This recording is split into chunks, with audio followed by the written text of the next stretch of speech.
Sejam bem-vindos a mais um vídeo aqui no nosso canal e é mais uma história de sucesso. Desta vez a gente está indo lá para Fredericton, na província de New Brunswick, para escutar a história do Douglas e da Natália. Sejam bem-vindos ao nosso canal. Obrigada. Obrigado, Lúcio, pelo convite e espero que a gente possa esclarecer bastante coisa. Perfeito. E eu ouvi dizer que vocês chegaram aí por meio de uma oferta de trabalho, é isso mesmo? Exatamente. Eu consegui uma job offer pelo programa do Atlântico, né, em janeiro desse ano. Na verdade, começou em novembro, mas foi janeiro desse ano oficialmente e a gente chegou tem um mês e dois dias. Um mês e 2 dias.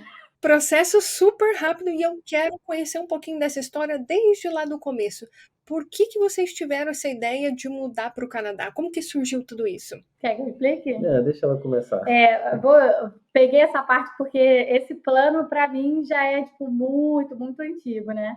Eu já sempre quis, assim, desde a minha adolescência, eu já olhava o Canadá, assim, como ninguém nem falava, eu já queria o Canadá. Porque eu sempre gostei muito dele, quando eu comparava muito com a questão dos Estados Unidos, ele acabava tendo alguns requisitos que me chamavam mais atenção. Mas o Douglas não. Não. E aí, sempre foi eu e uma amiga minha, a gente sempre quis, hoje ela está em Boston, nos Estados Unidos, mas o Douglas não queria. Aí a gente começou a mostrar as coisas e tal, mas ele sempre caminhando para uma direção de não querer o Canadá, assim. Não querer sair do Brasil, mais específico, né? Eu sempre fui mais ficar no Brasil por outros motivos, eu tinha outros projetos, mas ela me ganhou no cansaço, né? Muito interessante vocês pontuarem isso, porque eu acho que muitas pessoas que estão nos ouvindo, elas vão se identificar, porque às vezes um quer sair do Brasil e o outro não quer. Não é fácil, não é? Hoje a gente pode estar falando dando risada, né? Mas a gente sabe que não é fácil e é um peso para muita gente. E como que vocês conseguiram lidar com isso? Eu acho que, tipo assim, se a gente for parar para pensar em termos de linha cronológica, aconteceu que eu mudei de área, comecei uma graduação de forma diferente, né? Fui para psicologia, numa boa universidade lá no Brasil, na UFRJ. E aí ele ele já era fuzileiro naval, concursado já há um tempo. Isso também foi um dos fatores que meio que prendia ele no Brasil. Mas quando começou a questão do nosso filho, que eu engravidei em 2020, a gente tem um filho de 4 anos. Isso tira da gente aquela questão de, opa, só olhar para mim ou só olhar para ele. A gente começou a pensar além disso. Além do fato também do Rio de Janeiro hoje ser um lugar que, infelizmente, está muito perigoso. Então, a gente começou a pensar muito no direito de ir e vir, sabe? Que foi algo que foi que tem sido muito reduzido, especialmente, eu falo especialmente do Rio de Janeiro, sabe? Acho que por aí, eu acho que ele começar a mudar. Ele pensava... Eu tinha outros planos, né? Eu, desde muito novo, eu sempre quis ser militar ou policial, né? E aí, com 17 anos, eu fiz o concurso para os fuzileiros e entrei com 18 anos. Eu tinha 2 meses de 18 anos e já fui ser militar. Aí eu fiquei 15 anos no Corpo de Fuzileiros Navais. Fui sargento, saí como sargento.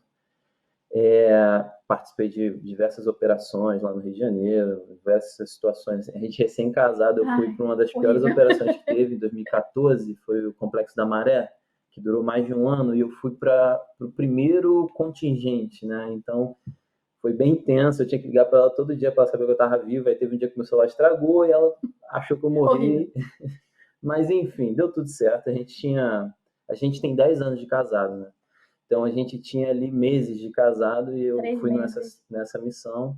E eu sempre tive essa vontade de ser policial, né? E aí, conforme o Rio de Janeiro era muito perigoso, e ela também fez bem trabalhou a minha mente, né, para planejar e galgar coisas maiores. Isso é um ponto importante. Eu queria ser policial militar, policial civil. Ela falou, não, vamos estudar, vamos melhorar e não sei o quê. E aí o meu plano mudou para ser policial, Polícia Federal, Rodoviária Federal. E aí eu entrei na faculdade em 2016. Ela entrou também logo depois. Com bolsa, né? Porque a gente não tinha dinheiro. Não tinha dinheiro. Os dois só tínhamos opções, tudo público. Sabe como é que militar, né? O pessoal acha que militar vive na bonança, né? Mas o nosso salário tá desse tamanhozinho. E uma coisa que eu acho que é importante, que eu acho que foi ponto para mudar. Nisso tudo, eu achei o seu Insta, que você falava da polícia. E aí eu comecei a falar, opa, mas que tal você ser policial no Canadá? Veio esse assunto. Aí foi sondando ali e foi onde começou. Ele, de fato, conseguiu mudar o foco dele do Brasil ali. É porque eu fiz faculdade de Direito, né? Aí eu almejava ser delegado e tudo mais. Ela foi fazendo aquela mudança, né, de ideia, de planos, e ela conseguiu, né? Enfim, estamos aqui. Aí, no final das contas, vai cair para mim aí essa culpa. Temos que conversar sobre isso. Mas e como que surgiu então? Vocês tiveram um filho ali em 2020, né? E tudo começou então a ficar mais claro esse caminho, né? Agora você poderia então talvez ser policial no Canadá. Antes essa ideia nem passava pela sua cabeça. E como que surgiu então a job offer na jornada de vocês? Isso é um ponto importante. Eu fui militar, né, durante muitos anos, mas eu sempre trabalhei num batalhão que ele é um centro tecnológico no Rio de Janeiro. Então ele meio que prestava serviços da área industrial, né? E eu trabalhava na área de pintura automotiva lá. A gente pintava blindados, pintava todas as variedades de blindados, de viaturas da Marinha e tudo mais, tudo que passava lá, ônibus e tudo mais. Eu aprendi isso desde de adolescente, né? Oficina colada do lado de casa, eu ia lá, aprendi alguma coisa. E eu levei isso e comecei a desempenhar isso nas Forças Armadas, né? Primeiro como soldado, mas sem plano Canadá, sem nada ainda, só porque surgiu uma oportunidade de estar num lugar para trabalhar com algo diferente. E eu fiquei lá durante 4 anos. Depois, como cabo, foi que havia tido uma mudança de ideia, né? Eu fui para o curso de cabo e eu já estava na faculdade de Direito, mas também já estava mudando a minha ideia em relação a permanecer no Brasil, e aí o Canadá começou a ganhar força, começou a ganhar forma, e aí eu pensei, não, eu preciso voltar para aquele lugar, porque a job offer foi algo que eu conheci através do Filhão. Eu comecei a acompanhar o Filhão quando ele ainda estava no Brasil. Os primeiros videozinhos dele lá em Minas, filmando lá, que ele falando que tinha ido não sei aonde, fazer o visto, e toda aquela luta, né, inicial dele. E eu estava acompanhando ele lá, por incrível que pareça, estavam eu, mais 2 amigos sentados na oficina, e eu tinha começado a conversar com ele sobre o Canadá, tanto que um ainda está no plano Canadá, o outro está indo em Portugal, mas pretende vir para cá. O plano ainda segue firme ainda para a rapaziada. Eu fui o primeiro a conseguir chegar, mas eles ainda estão no trabalho. E aí a gente sentado lá, o YouTube me entregou o conteúdo do Filhão, a gente maratonou ali na oficina, né? Se escondemos ali, né? Para conseguir assistir alguma coisa. E aí a job offer surgiu como uma possibilidade, né? Porque até então a gente ia pelo método mais tradicional. A gente começou a ver a questão do college, mas só que enxergamos que não dava, não cabia na nossa realidade, né? Acho que isso é importante, porque assim, desde que ele mudou de ideia, que foi pegando esse ponto, né? Primeiro pensando na polícia, segundo pensando na violência, e o ponto alto foi o nosso filho, que a gente viu que não dava pra gente, não fazia muito sentido estar ali, não ia o tipo de vida que a gente queria. Se a gente quisesse dar uma boa escola para ele, teria que ter um custo muito elevado. A gente começou a falar, ok, como que a gente vai fazer isso dar certo? Então, tem o sonho dele, que era a questão da polícia também, tem o meu sonho, que é clinicar aqui também, ser psicóloga aqui no Canadá, mas ok, como que a gente vai fazer dar certo? Primeira opção, que era a menina dos olhos também naquele momento, era a questão do college. Mas aí a gente bateu de frente com uma questão financeira e também pandemia, né? E aí a gente começou a pensar em 2 planos. A gente falou, ok, a gente tem 2 possibilidades. Número 1, job offer. Número 2, eu aplicar para um mestrado ou um doutorado. Porque, como eu vi de uma universidade ok, a gente acaba fazendo muito network lá, então a gente acaba tendo essas possibilidades e tal. E aí a gente começou a pensar nisso e a gente meio que dividiu plano A e plano B, que é até esse exato momento. Entendeu? Até hoje a gente segue nisso, até tá tudo direitinho. Temos ainda esses 2 planos. Plano A, ele pensar na questão de uma área que aplicasse, né, ali, que desse para aplicar, e o plano B, eu fazer uma carreira na academia. Então, eu comecei a entrar em pesquisas, eu comecei a fazer vários estágios na área com os dos melhores professores, a minha equipe era incrível lá. E até hoje eu saí de lá, as professoras falando, não, na hora que você quiser uma carta, você fala que a gente manda. E no nosso grupo, por exemplo, tem lá, né, da faculdade, tem gente no Canadá, que inclusive foi por bolsa 100%, né, que as universidades dão para pesquisa. Então, foi esses 2 planos. Aí ele vai explicar agora como que ele conseguiu. Eu acho que é interessante. Meio que não existia um caminho e eu fui abrindo o caminho e criando uma trilha ali. Porque o que acontece? Como você bem sabe, nas Forças Armadas, nas Forças Auxiliares, a gente não tem uma forma clara de você conseguir as informações que você precisa. Eu voltei para o batalhão onde eu trabalhava como pintor, como cabo, e no finalzinho da minha carreira agora, há pouco tempo atrás, como sargento, para poder ter aqueles anos de experiência. Quanto mais anos de experiência, melhor na área, para poder encher bonito ali meu resumê e tudo mais.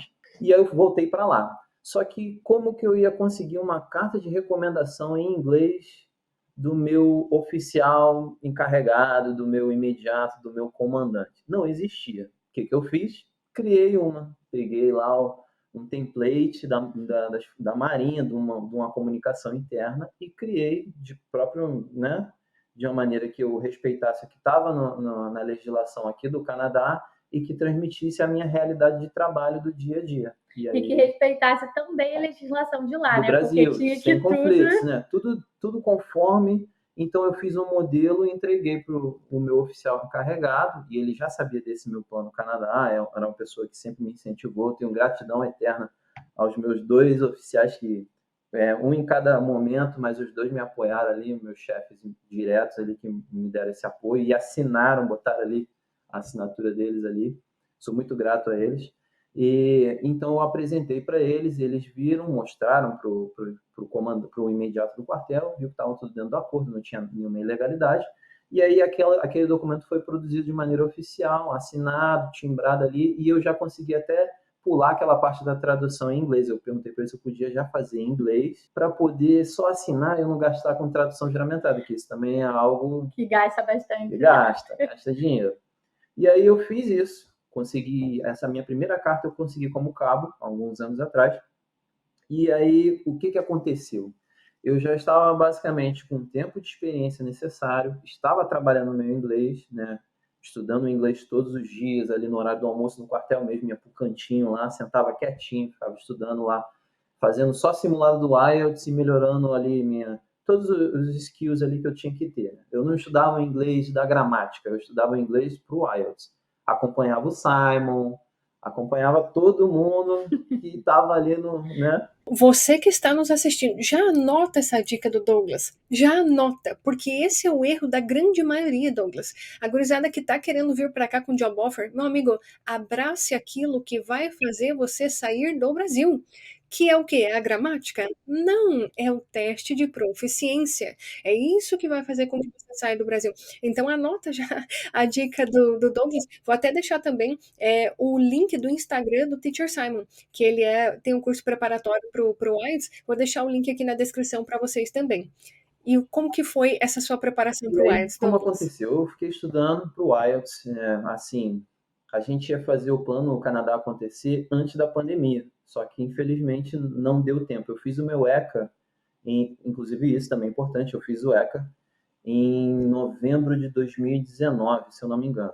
E aí eu estava aquele finalzinho do ano, estudando, me dedicando, né, focado em janeiro, em fevereiro meu filho nasceu, e aí a pandemia fechou tudo. Eu lembro que ele nasceu no dia 23 de fevereiro, ali carnaval no Rio de Janeiro acontecendo, e as notícias da pandemia começando a surgir, e a gente simplesmente saiu da maternidade com o nosso filho, fomos para dentro de casa e ficamos lá meses naquela situação. Março, né? Começou em março, início de março, né? ali já foi o caos. Então, o Plano Canadá foi pausado ali, mas eu continuei estudando, continuei, né, fazendo tudo que me competia fazer, e a gente teve que dar eu acho que uma das coisas também que fizeram assim foi um estopim pra gente, que a pandemia deu uma certa, desanimada, a gente estava tudo muito incerto no mundo. E aí aconteceu uma situação que a gente foi vítima de violência, né, na nossa família. E aí a gente teve uma perda, ou seja, a estatística, infelizmente, se aproximou da gente, né? E aí não tinha mais sentido, e não tinha mesmo, porque a gente saiu do melhor Brasil pra gente. eu tinha me formado, eu estava com vários pacientes, no final eu tive que deixar meus pacientes. Eu saí do Melhor Brasil, mas era muito mais do que Não é só dinheiro. dinheiro. E é isso, eu falo isso o tempo todo, é a qualidade de vida, é o direito de ir e vir, é uma coisa que não tem preço, sabe? E no final, a violência estava tão terrível nos nossos últimos anos. O bairro onde a minha mãe mora, que a gente é bem pertinho, assim, basicamente bem no bairro, começou a ter violência. Teve um caso, por exemplo, que a minha mãe estava passando na rua com meu filho e começou uma troca de tiro. Ela teve que literalmente se jogar no chão Entrar debaixo e do proteger carro. ele. E Entrar aí, debaixo do até carro. hoje, assim, quando a gente foi ver a queima de fogos, que quando a gente veio aqui para vir para o Canadá, a gente chegou a passar pelos Estados Unidos, né, para visitar uma amiga minha. Aí a gente passou pelos Estados Unidos e tal. Quando começou a queima de fogos, meu filho ficou com medo, pensando que era tiro. Então, ali, sabe, são coisinhas que parecem simples, mas que já nos tiraram totalmente, mas também serviu como combustível para falar, não dá. Independente de aparecer dinheiro, independente de aparecer oportunidade, não dá. Tipo, tive oportunidade de mestrado no Brasil, assim, professores super maravilhosos, mas eles estavam muito focados no propósito, né, amor? E eu acho que só vai entender a profundidade disso que você está falando quem já passou por uma situação de violência no Brasil. É algo que eu costumo falar com muita frequência. Falo assim, olha, de qual Brasil que você está saindo? Do Brasil que eu, Lúcia, saí, era um Brasil muito parecido com esse que vocês estão descrevendo. É situação de violência. A gente que era do meio militar, né? A gente acaba vendo coisas que a grande maioria da população acaba não vendo. A gente fica sabendo de coisas que a grande maioria da população não fica sabendo. Então, para mim, do Brasil que eu saí, eu não quero mais voltar, porque a segurança que eu tenho aqui no Canadá, ela é gigantesca. Você se sente seguro. Você é algo que não tem explicação. E toda vez que eu escuto uma história como essa do Brasil, cada vez mais eu reafirmo os meus motivos para ficar no Canadá, porque a segurança para mim era a minha prioridade. Sabe algo que é engraçado, mas infelizmente é engraçado porque é triste, né? Eu converso com os canadenses aqui do meu trabalho, que onde eu trabalho tem bastante canadenses, tem outros imigrantes, tem ucraniano, e eu falo sobre o Rio de Janeiro e eles têm uma imagem do Rio de Janeiro que é aquela imagem hollywoodiana, da praia, e acho que o Rio de Janeiro só se resume a isso, né? E aí eu mostro para eles, teve um indiano lá que eu falei assim, se duvida, eu abri agora um website de notícias do Brasil, botar lá Rio de Janeiro e vai ter uma notícia falando sobre troca de tiro, ou policial baleado, ou vítima, ou criminosos. Aí ele riu assim, eu fiz isso. Abri o G1, fui lá no Rio de Janeiro, cliquei, aí tinha lá, operação numa determinada favela, deixa 3 feridos e tudo mais. Aí eu traduzi para ele, falei, ó, aqui, ó, viu? Que eu acabei de falar.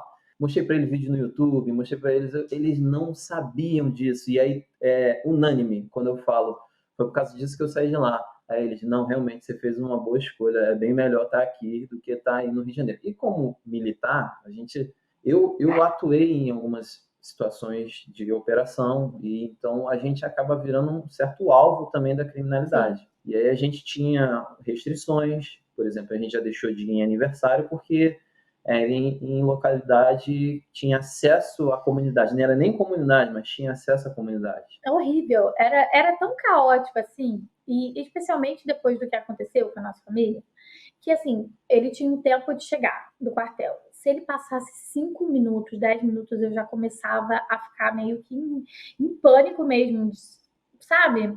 E ele passava numa avenida, quem é do Rio de Janeiro conhece, a Avenida Brasil, que é extremamente violenta, é uma das mais violentas de lá.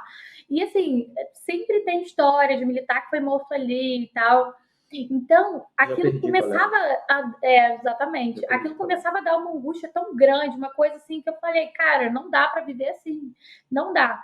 E isso foi tão notório na nossa vida, não é algo só uma percepção nossa, que o meu filho tem 4 anos e aí a gente aqui, né, a gente pergunta, e aí, filho, quer voltar pro Brasil? Ele, não, mamãe, lá tem tiro, porque ele com 4 anos já teve experiências de escutar de vivenciar a troca de tiro que a avó teve que se jogar em cima dele. Então, assim, é uma coisa que justamente que você falou, de qual Brasil você saiu, sabe?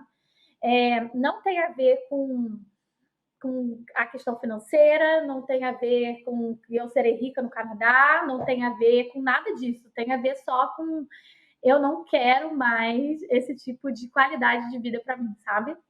Perfeito. E depois desse estopim, quanto tempo depois que você começou a procurar oferta de trabalho? Como que foi essa jornada? Falei assim, não, agora basta, vamos atrás aí dessa oferta de trabalho. Eu acho que antes de você falar, tem um ponto. Foi assim, eu já estava saturada. Eu terminei a graduação para mim, eu só estava esperando terminar a graduação porque a gente tinha 2 planos, né? Aí eu falei assim, olha, você já está preparando, você vai passar o resto da vida preparando.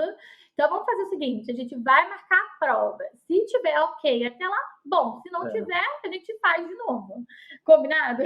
O que aconteceu? Eu já tinha me formado, eu estava terminando meu curso de sargento.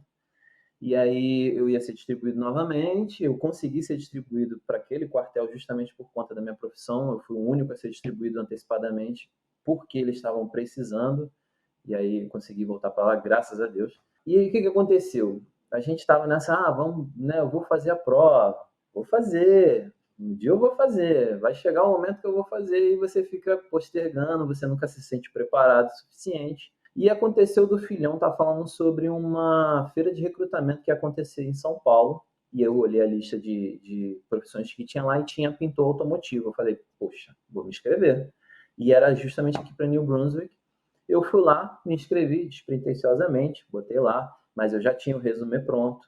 Eu já tinha minha carta de recomendação assinada, escaneada, eu já tinha o meu ECA, só faltava a prova de inglês. Então eu mandei o que eu tinha, né? E aí, sem pretensão nenhuma, um belo dia recebo um e-mail que eu fui classificado para a próxima etapa, que eu deveria comparecer presencialmente em São Paulo. Eu do Rio de Janeiro, né? Tenho que ir em São Paulo, não é tão longe. E aí a gente, fiquei feliz. Foi o nosso primeiro gostinho de Canadá na nossa vida, porque tudo ainda era suposição, planejamento, era abstrato. Mas o primeiro gostinho de Canadá foi esse convite para uma feira de recrutamento pelo governo, né, daqui de New Brunswick e tudo mais. E aí eu mostrei para ela, fiquei todo animado, não, eu vou, entrei no Boozer, comprei uma passagem de ida e volta, assim, ir no mesmo dia, voltar no mesmo dia, sem hospedagem, estilo guerreiro militar mesmo, mochila nas costas, um monte de biscoito e vamos nessa. Só que antes eu fui lá e agendei a minha prova de proficiência. Só que também tinha acontecido algo antes muito bom, que foi o CELPIP, tinha sido inaugurado no Rio de Janeiro. E aí eu estava naquele período de estudar para o IELTS e eu mudei para o CELP. Nessa mudança eu conheci o professor Mike também, indicação sua, olhei o perfil dele, né, procurei tudo que tinha ali de informação. Naquele momento eu não tinha conseguido, né, já fazer um curso e tudo mais. Beleza, mas eu vi como é que o CELPIP funcionava, falei, não, vou marcar o CELPIP, parece ser melhor, mais fácil e tudo mais, e marquei. E eu fui para a feira de recrutamento já com a prova marcada e com o restante tudo pronto. Participei da entrevista, aquele inglês ali enferrujado, porque eu não conseguia praticar basicamente... Ficava eu e meus 2 amigos na oficina, sabe, um falando com o outro todo errado, tentando falar uma coisa em inglês. O pessoal até dos outros departamentos, quando entrava na nossa oficina, falava, vocês estão falando inglês, cara? Vocês são malucos? Não, a gente está treinando aqui e tal, estamos melhorando nosso inglês, sem deixar muita informação, mas o pessoal achava muito engraçado, né? E aí eu marquei lá a prova e fui para a feira de recrutamento antes de fazer a prova. Participei, consegui falar ali razoavelmente bem, fui até elogiado pelo inglês e tudo mais, acho que foi mais por educação do que qualquer outra coisa.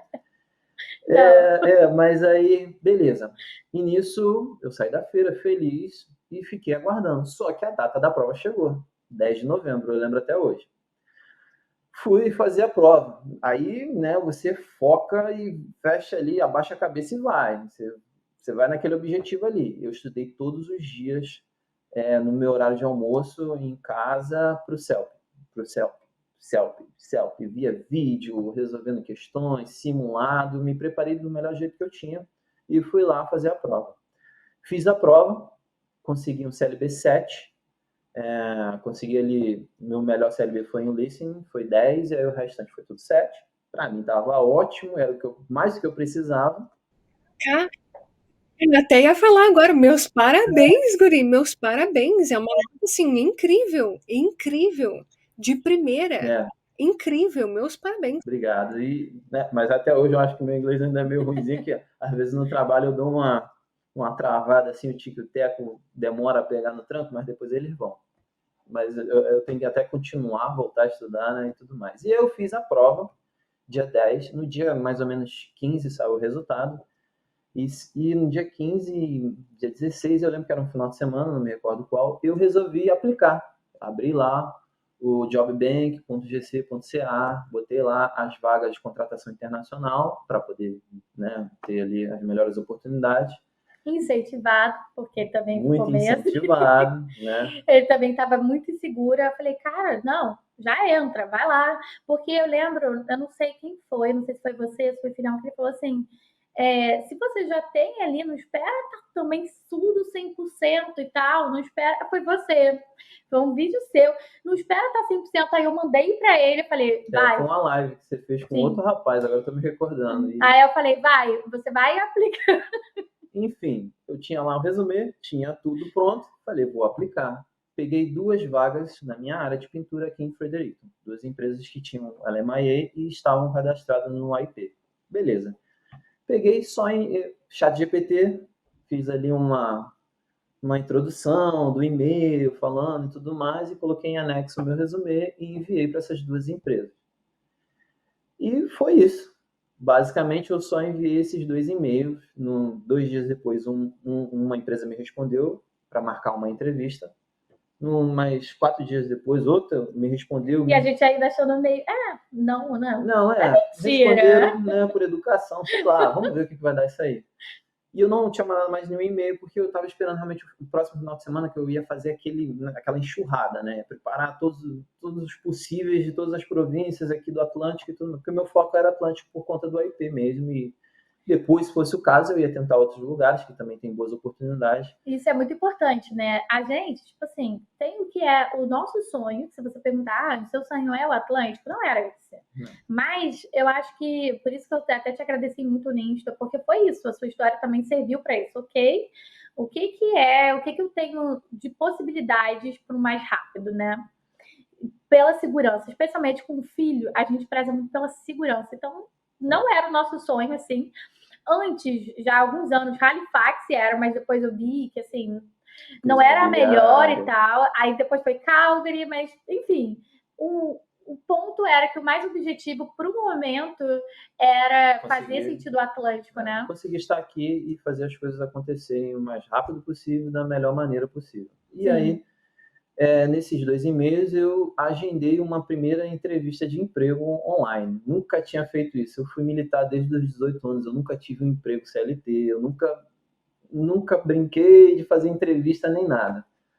Treinei o possível, vi vídeo no YouTube, vi tudo que tinha disponível no momento, me preparei, tirei uma folga do trabalho, me tranquei no quarto, botei o celular, preparei fotos e vídeos de trabalhos que eu já tinha feito, porque afinal de contas, como eu trabalhava dentro de uma instituição militar, a gente não tem um portfólio, não tem o que mostrar.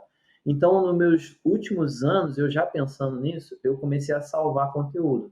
Fazia um videozinho aqui, sem mostrar muita coisa, somente ali o meu trabalho focado, procedimentos, e também quando eu fazia alguns trabalhos externos, assim, que colegas me chamavam, eu ia lá e gravava, tirava uma foto. Era até mais, né, amor? Porque uma das coisas que a gente esbarrou também era isso, a gente precisava e na Marinha não conseguia, não podia, né? Não podia ter vídeos e fotos do interior da instituição, mas eu fazia ali de uma peça em cima de uma mesa, né? Ou então externo mesmo. E dos amigos que me chamavam para fazer serviços, e eu ia lá e fazia e tudo mais. Preparei tudo isso, me preparei para a entrevista e fui fazer a entrevista. E aí a entrevista vai, o inglês indo, o inglês vindo, a gente com aquela dificuldade, nervoso, se tremendo, eu fui mostrando, não, eu sei fazer isso, aqui esse vídeo eu fazendo isso, olha aqui essa foto do antes e depois. E aí, desenrolada a entrevista, eu terminei de apresentar todos os peixes que eu tinha. O dono da empresa, né, junto com o sócio, falou, não, tá bom, Vamos dar prosseguimento daqui, então? Me manda seus documentos para a gente poder dar andamento. Aí eu, aquele inglês, tentando entender para ver se eu entendi certo, eu perguntei, não, então tá tudo certo, eu preciso te mandar o quê? Não, me manda seus documentos, passaporte, que a gente vai dar entrada e tudo mais. Eu, tá bom, obrigado, boa noite. Desliguei a ligação, eu falei, cara, consegui a job offer. Foi exatamente isso. É assim que é uma job offer, eu não sabia como é que ela vinha, se ela vinha embalada, se era. Ele entrou depois. Tinha uma carta bonitinha. Ele entrou assim, amor. Depois eu chamei saiu, ela. ele falou assim, amor, eu acho que eu acho que eu consegui uma job offer. Eu falei, como assim você acha? Você acha? Eu falei, não sei, eu não tenho certeza. Ele falou pra gente, ele falou assim, vamos dar prosseguimento, me manda seus documentos. Aí eu perguntei pra ela, isso é uma job offer? Isso é... Eu falei, Aí a gente ficou naquela euforia de comemorar e sem ter certeza, sabe? Você vai, mas não vai, mas não vai. A gente ficou feliz, óbvio, né? Eu falei, poxa, vou mandar meu documento para ele, né? E aí eu mandei e no outro dia eu já tinha também a outra entrevista, só que a outra entrevista foi mais, que é o meu atual trabalho, foi mais estranha ainda, porque o e-mail vinha escrito assim, você tem um WhatsApp? Meu número é esse, me adicione. Pô, WhatsApp no Canadá? Eu falei, tá. Eu adicionei o WhatsApp e comecei a conversar pelo WhatsApp. Oi, tudo bom, né? Meu nome é Douglas, eu mandei um e-mail para o senhor e tudo mais. E era o dono da empresa mesmo, que estava ali pelo WhatsApp, conversando com um senhor de idade e tudo mais, mas, sabe, é um cara que eu tenho uma eterna gratidão também, que a gente ainda vou entrar nessa história, por que eu sou grato a ele, mas ele, não, tá bom, me mostra o que você sabe. Aí eu mandei os vídeos que eu tinha. É isso, aquilo, eu sei fazer isso, procedimento tal, tal, tal, tal. Eu não sou muito bom nisso, mas eu trabalho mais com isso. Eu fui bem direto, claro, sem enfeitar o pavão, falando a verdade, né? Porque não adianta você falar que você faz tudo, você chega aqui e você não faz nada, né? Porque eles podem, você tem uma job offer, mas você pode ser demitido. Você, poxa, muito obrigado, mas você não atende as expectativas da empresa. Então fica ruim isso. Imagina você, eu saí do meu cargo público, eu vendi tudo que eu tinha para chegar aqui e você ter enfeitado demais ali o que você sabe fazer e chegar aqui e você não entregar o que você prometeu. Então eu conversei com ele, do mesmo jeito que eu fiz o outro, só que escrevendo, mandei para ele tudo que eu tinha e ele foi meio, poxa, legal. Me manda seu passaporte, que eu já tenho o LMIA, ele já foi falando logo isso, eu tenho LMIA, eu sou também cadastrado no AIP, a gente pode ver qual é o melhor procedimento para você. Me manda seus documentos, vamos dar início, amanhã eu já te mando a job offer e o documento para você assinar, e já me deu uma enxurrada de informação. Eu falei, caramba, é assim então? Eu consegui de novo? É isso mesmo? 2 em uma semana? Isso também, o WhatsApp, isso foi um ponto também interessante. A gente começou a desconfiar. E aí, a empresa, a gente tinha várias coisas dela na rede social e tal. E como ele conversou direto com o dono, a gente conseguiu ter mais certeza e ficar mais tranquilo. Realmente era o dono, eu vi foto no Facebook da empresa. Que não é normal. Quem era ali por trás daquele número e tudo mais.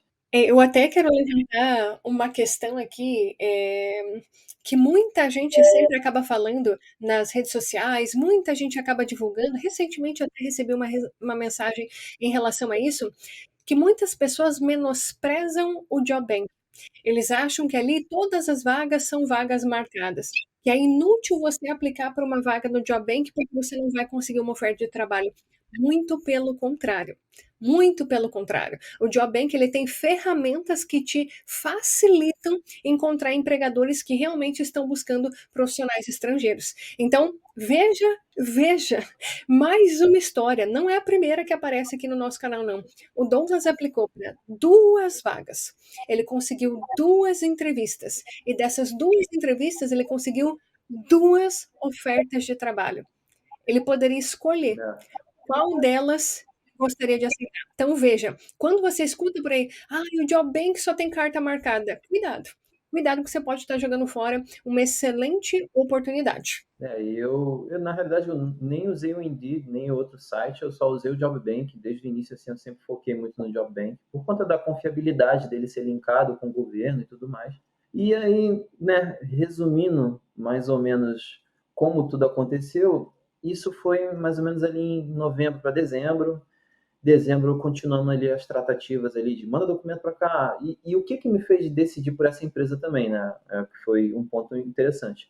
O dono da empresa, durante a conversa no WhatsApp, falou: ah, legal, ó, inclusive tem um brasileiro que trabalha aqui na empresa. Vou te mandar o WhatsApp dele, você já conversa com ele, que ele já vai te passar tudo, como é que é, todas as dicas que vocês possam precisar, e você vai se comunicando com ele. O anjo da nossa vida aqui. Meu amigão Gabriel, pô, o cara me ajudou muito aqui, ainda me ajuda, né, todos os dias. Eu pego carona para ir trabalhar com ele todos os dias. Então, obrigado aí, Gabriel. Até eu comprar o carro, não tem jeito. Então, o Gabriel me chamou no WhatsApp, a gente já começou a conversar ali, e eu vi que era real, assim, meu Deus, né? O cara me mandou o contato de um funcionário dele, um brasileiro, e ele foi confirmando tudo ali. Não, ó, a empresa é assim, me mandava vídeo e foto de como era a oficina. Ó, aqui a gente faz isso, nesse departamento a gente faz isso, ali o pessoal faz aquilo e tudo mais. Eu falei, não tem como ele alugar um set de filmagem para fazer uma fraude, alugar um brasileiro, alugar, sabe? É muita coisa, muita coincidência. A gente até brincou, quando a gente conheceu ele pessoalmente, a gente falou, cara, a gente estava com medo de você ser, sabe, alguém envolvido com um esquema muito sinistro aí, mas você veio com a sua filha aqui receber a gente e tudo mais. Poderia ser um anã que você contratou. Não, ele até falou, ele estava até zoando. A gente brinca. Ele falou, eu contratei, olha. Uma criança, uma anã, para poder fingir ser minha filha, para poder vir aqui sequestrar vocês. E aí, eu acho que foi, sabe? Uma coisa que eu acho importante dizer é como a comunidade brasileira aqui tem nos ajudado. Sério, fenomenal. A gente chegou na primeira semana, a gente já teve 2 encontros com famílias, assim, pelas redes sociais que a gente foi conhecendo. E, nossa, eu nem sei esboçar o tamanho da minha gratidão, assim, de tudo, sabe? De tudo. Eles tentam tudo. Informações. E isso é interessante porque, assim, muitas vezes algumas pessoas falam, mas tem que ter cuidado com o brasileiro e tal, mas muito pelo contrário, a gente tem tido, assim, nossa, nem sei dizer, é uma família. Muito boa. Inclusive, por exemplo, o meu filho está com uma amiga nossa aqui, nossa vizinha, para poder a gente conseguir fazer, né, o vídeo. Engraçado que esses nossos vizinhos a gente conheceu, assim, eu tava aqui na varanda, eu vi um rapaz com a camisa do Fortaleza no telefone fazendo vídeo chamada com a mãe, mostrando o prédio que ele morava. Falei, brasileiro! Aí pronto, já era. Já veio aqui em casa, já tomamos, né, um refrigerante, já fizemos amizade já daí então. E ele tinha chegado um dia antes do que eu tinha chegado aqui no Canadá. Mais um mito quebrado aí com esse vídeo, vários mitos sendo quebrados, que muita gente fala, não confie nos brasileiros, que os brasileiros são sacanas. Poxa vida, não é todo brasileiro, é a pessoa. Talvez você encontrou uma pessoa ruim no seu caminho, e isso não significa que todos os brasileiros vão ser assim. Muito pelo contrário, olha só a experiência que eles estão tendo ali em New Brunswick, que a comunidade está abraçando eles, tem um vizinho que já está ajudando, e é isso.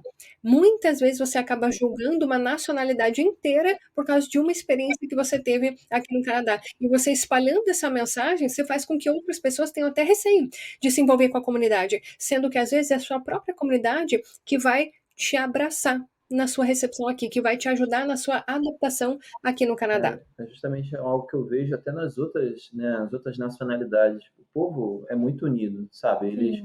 Eles vão, você vê sempre pessoas da mesma nacionalidade juntos, fazendo eventos, né, se reunindo, porque é importante quando você chega num lugar novo, a gente chegou sem nada, né, e o mínimo de apoio é interessante você... E eu acho que uma coisa que também é bem interessante é que o seguinte, como eu terminei minha graduação, né, com o meu filho e tal, o inglês não foi, eu não consegui estudar o suficiente para uma boa comunicação. Isso é uma coisa assim... Ela tá bem no início do inglês. Tô bem no início, né?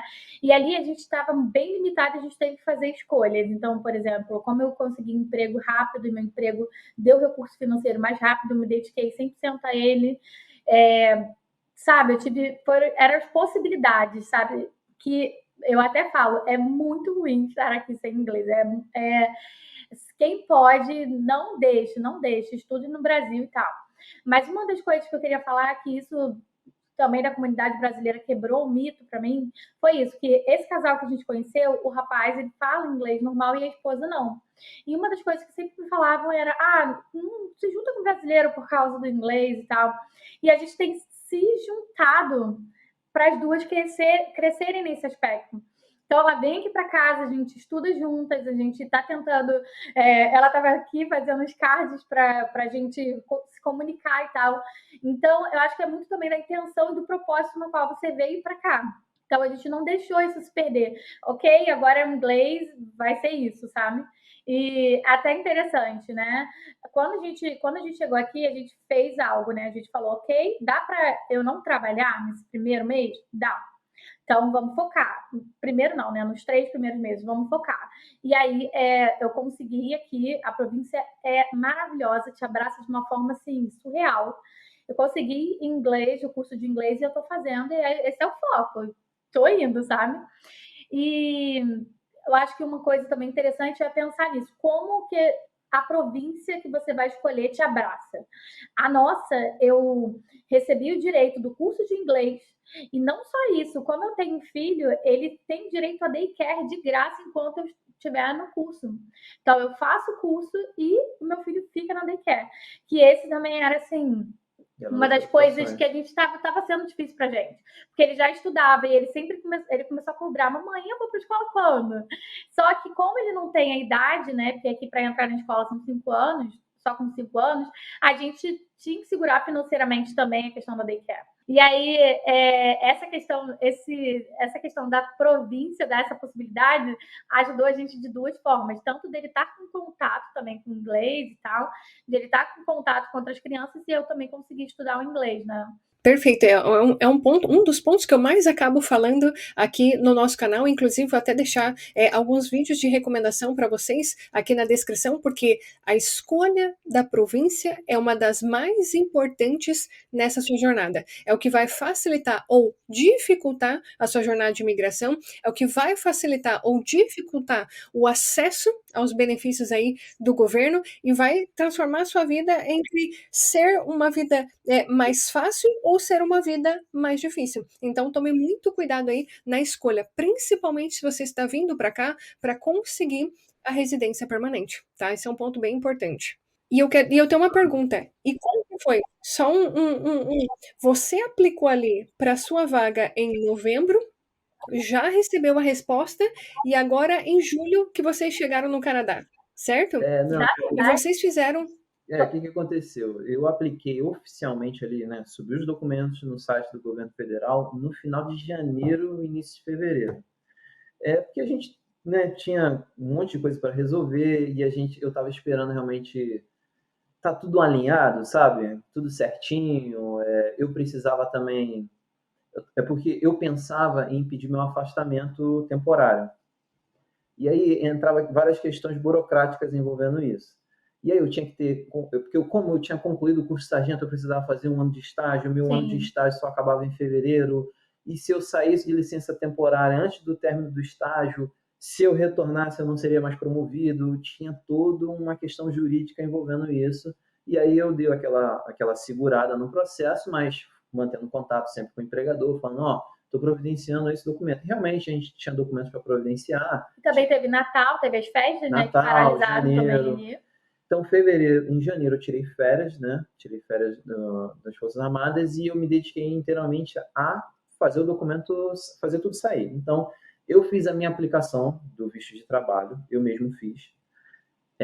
Em parte porque no finalzinho eu contratei uma assessoria muito boa para poder fazer a revisão, para ver se tinha alguma coisa errada, e tinha coisa errada, então foi um dinheiro bem investido, não foi nem gasto. Mas eu fiz toda a minha aplicação e essa aplicação ela foi subida em fevereiro, ali mais ou menos, início de fevereiro. Aí em fevereiro a gente teve o nosso visto aprovado em abril. Abril estava tudo certo, na verdade. Abril o visto foi aprovado. Tudo certo. Tudo certo. Fizemos biometria antes, fizemos tudo antes e abril o visto foi aprovado e aí pediram para a gente levar lá o passaporte e tudo mais para fazer os procedimentos. E no outro dia eu dei entrada no meu afastamento temporário. E começou a loucura. Começou uma novela interminável, porque eu não sei como era no Corpo de Bombeiros lá no Paraná, mas nas forças, na Marinha, assim, no Corpo de Fuzileiros Navais, esse tipo de licença, né, a licença para tratar de interesse particular, afastamento não remunerado, ela é muito rara, né? Então quase ninguém tira. Então o procedimento para se conseguir isso era nebuloso. Tanto é que a minha foi negada. E aí entra o ponto, né, mais importante de tudo isso. A gente já estava habilitado a ir para o Canadá, o meu empregador já sabia disso, e aí a gente estava tendo essa questão burocrática como um empecilho, assim, de como fazer, como vai, e se for negada, e se voltar, eu vou ter que refazer. Seria caótico, assim, né? E o empregador esperando, ele, toda a boa vontade de um senhor esperando o seu empregado chegar para trabalhar. Eu sei que o canadense tem paciência, mas para a gente é algo meio impensável você demorar 5, 6 meses para chegar aqui para trabalhar, né? Então eu estava nervoso com isso, eu estava aflito, eu precisava chegar e trabalhar. E aí a gente pensou bem, falando, cara, se eu tirar o meu afastamento temporário, depois de 2 anos eu vou ter que retornar para o Brasil para fazer o meu processar meu desligamento efetivo, caso, né, eu queira, ou retornar para a ativa, caso eu queira. E eu acho que a gente começou a pensar assim, falando, cara, o que te prende aqui? Você gosta? Aí eu comecei a falar, você gosta do trabalho que você vive? Você não faz? estava mais... Ele já não fazia sentido mesmo. E eu falei, tá, e se a gente for e não der certo, você vai querer mesmo voltar para esse trabalho? Eu não queria voltar. Eu ia preferir estudar para tentar aqueles projetos antigos. Ou sim, aí a gente ponderou. Aí teve um amigo meu falou uma coisa que sempre me marca muito. Ele falou assim, olha, a prisão é um lugar de segurança máxima. Então, se você quer estar 100% seguro, você vai estar preso.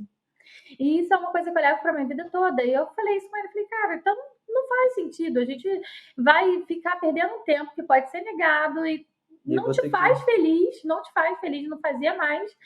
E aí a gente foi e decidiu, né? No final das contas, eu não ia... Se eu tivesse que retornar por algum motivo que acontecesse alguma coisa errada aqui, eu não ia querer retornar. Eu preferia tentar outra coisa, um concurso numa área que eu gostaria, ou empreender, que eu tenho outro projeto de empreendedorismo e tudo mais. Eu ia fazer acontecer de outra forma, sabe? Não ia ser um empecilho isso. Não Até porque a gente até brincava. Eu me formei ganhando que ele ganhava 15 anos na Marinha. 6 meses ganhava mais que eu. 15 anos na Marinha. Eu falei, caramba, eu vou ser seu secretário. Eu falei para ela ser secretário dela. A gente se prende a coisinhas tão pequenininhas, que assim, pequenininhas entre aspas, né? Mas assim, prende tão pouco, aí a gente resolveu realmente... Não, e tem até um ponto interessante, que a nossa vida, né? A gente se casou bem novo, eu com 23, ela com 22, e a gente foi um sempre suportando, dando suporte para o outro, né? Eu, quando era soldado e ela trabalhava no RH, a gente ganhava pouco, a gente se sustentava. Depois eu fui promovido a cabo, meu salário melhorou e ela acabou saindo do trabalho, e aí a gente decidiu, não, agora você vai buscar o teu sonho, que é fazer faculdade de psicologia no FRJ, era o sonho dela. Eu paguei pré-vestibular, ela estudava final de semana, né? Daquele jeito, pré-vestibular de ser. Estudou, foi 2 anos, mais ou menos, 2, 3 anos. Nossa, minha antiga chefe super me apoiava também, cara, incrível ela. Foi uma trajetória longa de estudo, teve um tempo que ela saiu do trabalho, ficou inteiramente dedicada a estudar, que aí eu fui promovida a cabo, ou seja, o salário aumentou, mas ficou a mesma coisa, que a outra renda acabou. E aí ela foi estudando e eu estudando em paralelo, que eu sempre estudei para concurso, para tentar algo melhor para minha vida, né? Incentivado por ela. E aí eu fiz o Enem uma única vez, porque ela me inscreveu, me obrigou a fazer, porque eu tinha que levar ela para fazer a prova, ela falou, então tu vai fazer também. E acabou que eu consegui uma bolsa integral em Direito numa faculdade particular lá no Rio de Janeiro, lá na Estácio, na Barra da Tijuca. E aí eu falei, tá bom, de graça, era o que eu queria fazer mesmo. E eu comecei a faculdade, ela também. E aí teve esse outro momento de novo de suporte e apoio que, como a faculdade dela era integral, eu não podia trabalhar. E aí eu continuei ali fazendo o meu melhor para sustentar ali a casa. E teve um momento que as coisas poderiam ter mudado se a gente não tivesse vindo para o Canadá. Ela começou a ganhar melhor do que eu, como sargento. Dava para, se fosse o caso, se a gente voltasse para o Brasil, ela ser o suporte e eu buscar o próximo degrau, e assim a gente vai fazendo. Que eu acho que é uma coisa que eu pego assim para minha vida, que você fala, e isso por 100% martelado. Network. Então, na minha graduação, eu fiz assim... Network forte. Olha, eu tive oportunidade de... Isso é interessante também. Teve um professor meu que falou assim, eu consigo uma vaga para você com bolsa na França. Você quer?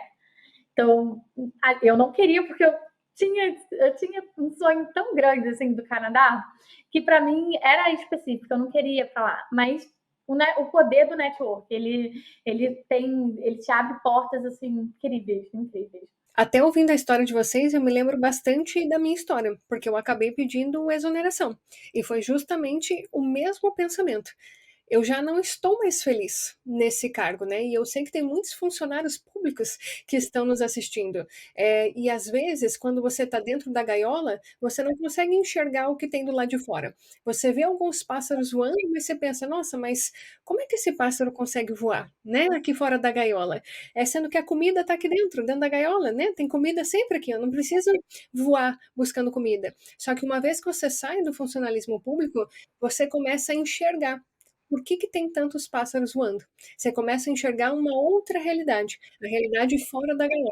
Então, para mim, ter vindo para o Canadá foi a abertura ali da porta da gaiola. Eu consegui sair de lá, né, e enxergar uma outra realidade. E hoje eu estou aqui voando, né, conhecendo outras oportunidades, assim como E o vocês. engraçado é que às vezes a gaiola tá até com a porta aberta, né? E a Sim. gente fica acomodado pela.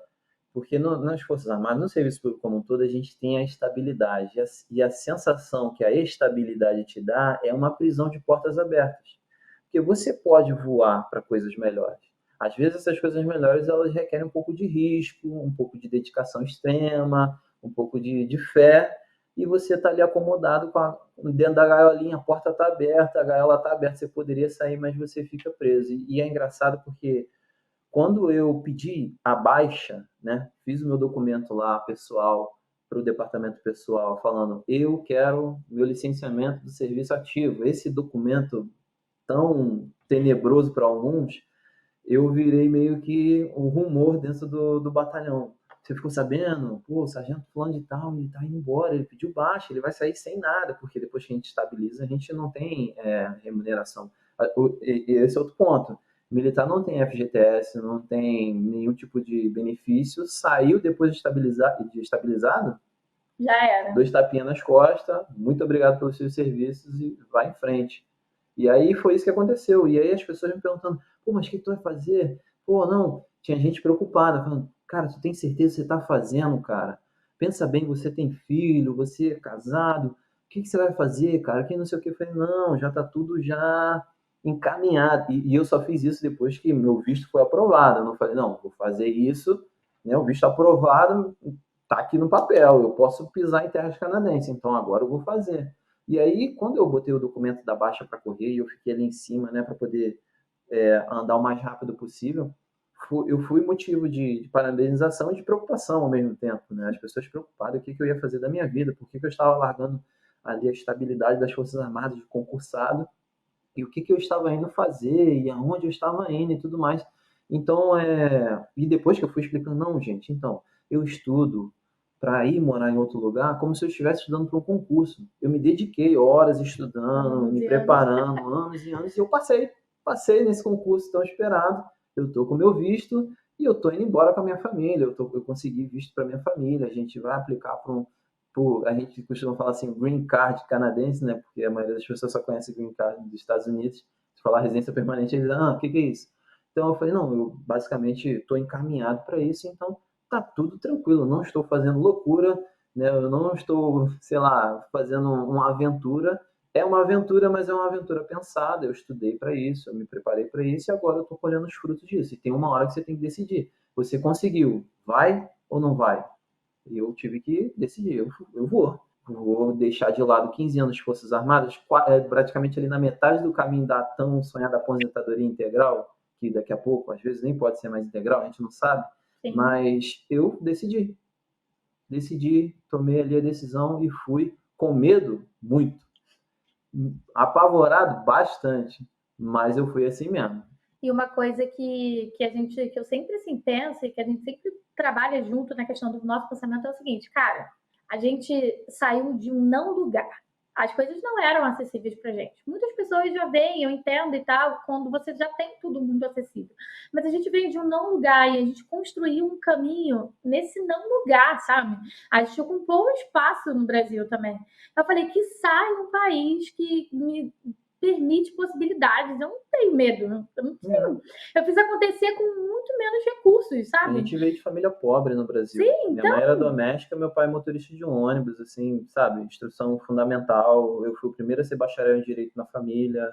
Eu o primeiro a ser militar ali da família e tudo mais. Então, A gente até brinca, eu tava falando com ele, cara, eu comprei McDonald's, meu primeiro McDonald's foi com você. fui eu que dei pra ela. O primeiro McDonald's que ela comeu na vida foi quando a gente namorava. Então, pra você ver, assim, ela, sabe? Foi uma vida diferente. A gente não Sim. teve as possibilidades que muitas pessoas têm e quando enfrentam uma dificuldade aqui o tal do subemprego, às vezes não conseguem enxergar aquilo com bons olhos, né? Como um degrau na escada que você tem que subir. E aí, às vezes, coloca isso como o fim de tudo, né? O meu trabalho atualmente, ele é muito braçal. Eu ganho bem porque é uma área trade, mas é braçal. Então eu estou debaixo de carro, é poeira na cara, é barulho, é martelo para cá, é puxa aqui, é lixa. Mas é um dos caminhos, porque também não é o meu último plano aqui no Canadá. A gente vive, sabe, planejando melhorias, constantes melhorias da nossa qualidade de vida. Sim, por exemplo, inclusive amanhã a gente vai fazer a nossa Biometria do PR. Nosso PR tá Sim. quase no finalzinho já. E Com um aí, mês aqui, a gente já vai fazer a biometria do nosso e PR. aí já começa o outro plano, né? Que, por exemplo, aí eu já estou no inglês, estou tentando ali de todas as formas melhorar nesse aspecto que eu quero aplicar depois para o mestrado. Então, é entender o caminho, o E caminho. suportar o processo. Sim. Suportar o processo. Exatamente, eu ia pontuar, você foi falando a história, eu ia pontuar exatamente isso. Imagina a vida de vocês daqui 2 anos.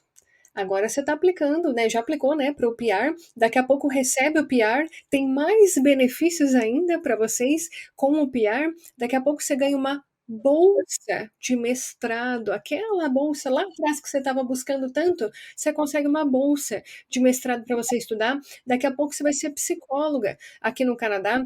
O Douglas, se ele quiser, ele pode aplicar para a polícia, pode aplicar para a polícia provincial, que seja de alguma província, ele pode aplicar para a província municipal, ele pode ser policial federal aqui no Canadá, se ele quiser. Ou ele pode abrir empresa, se ele quiser. Vocês podem fazer o que vocês quiserem depois da residência permanente. E depois da residência, mais 3 aninhos, tem a cidadania. Aí acabou. Não tem limite nenhum, exceto você que é psicóloga, né? Aqueles que a gente coloca na nossa mente. Aqueles que a gente todos os dias tem que realmente driblar. Assim, não, peraí, não é bem assim. Olha de onde vocês saíram.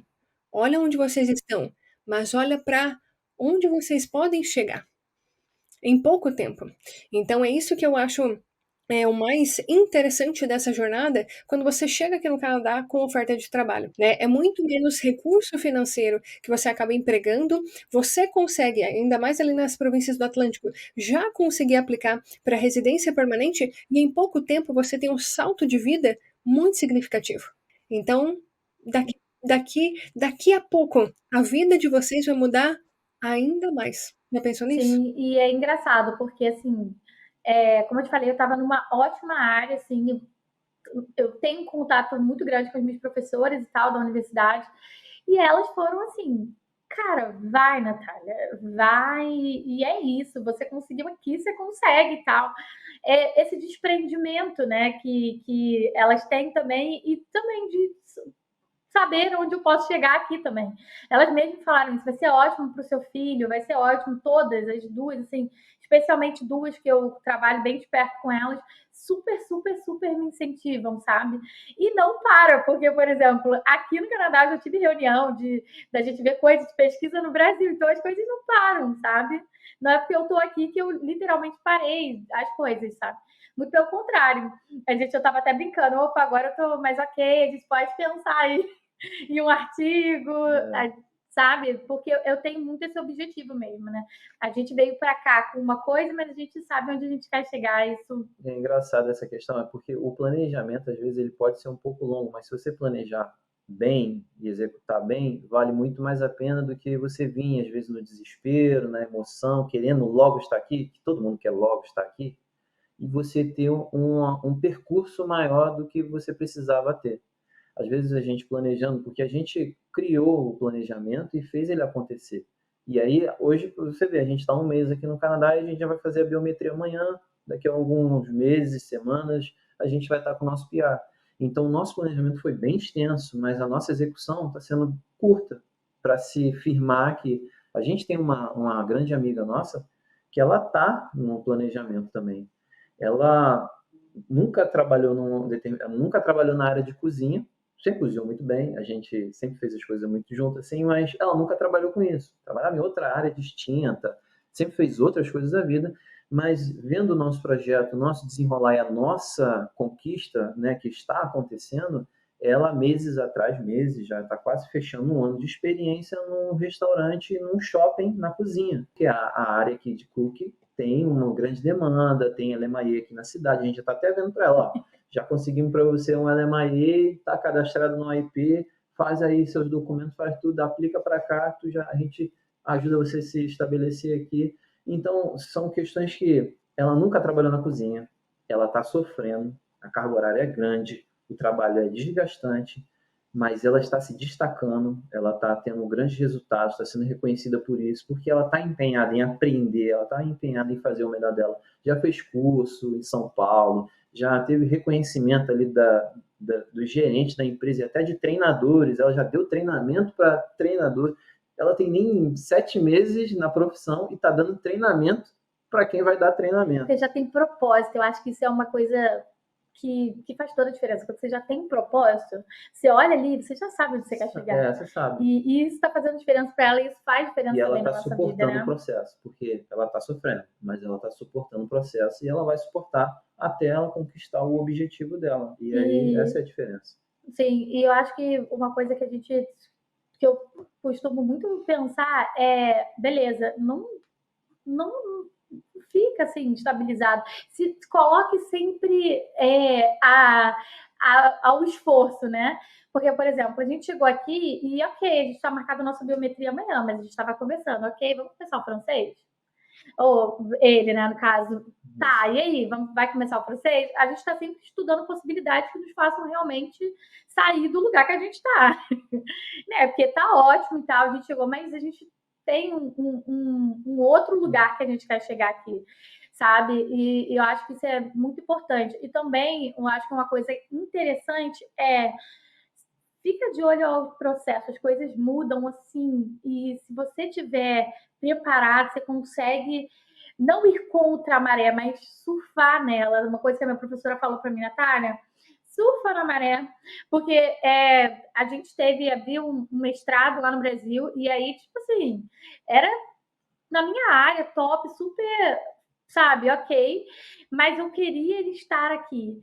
E o nosso projeto de aplicação, se não saísse, era eu estudar o inglês esse ano para aplicar agora em novembro, em dezembro, para as universidades. Então, era o nosso plano também.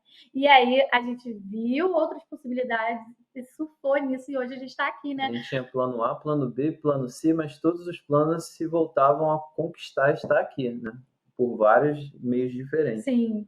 Perfeito, eu gostaria de agradecer imensamente por vocês terem contado um pouquinho da história de vocês. Eu não tenho dúvidas que vocês alcançarão voos cada vez mais altos aqui no Canadá. Meus parabéns por essa conquista. Realmente é um esforço, né? É você realmente colocar um objetivo e todos os dias você ir atrás desse objetivo.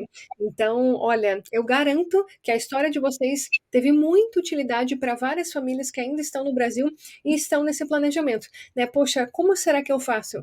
Calma, calma. Escuta novamente esse vídeo, veja tudo o que eles fizeram para alcançar, o que eles alcançaram e quem sabe amanhã vai ser você a próxima pessoa a contar a sua história aqui no nosso canal. Então, muito obrigada por terem contado um pouquinho da história de vocês aqui para nós. Gente que agradece, né? Obrigado, Lúcia. Obrigada por tanto, Lúcia. Tchau, tchau. Então, se você gostou dessa história, já deixa o seu like aqui para nós. Você sabe que aqui no YouTube o like ele realmente ajuda a plataforma compartilhar cada vez mais os nossos conteúdos por aqui. Se você é novo aqui no nosso canal, seja muito bem-vindo. Já começa a nos seguir. Tem um botão aqui embaixo, você consegue se inscrever no canal. E aqui do lado tem um sininho. Se você clicar nele, você vai receber notificações sempre que nós postarmos novos vídeos. E nos vemos no próximo. Tchau, tchau!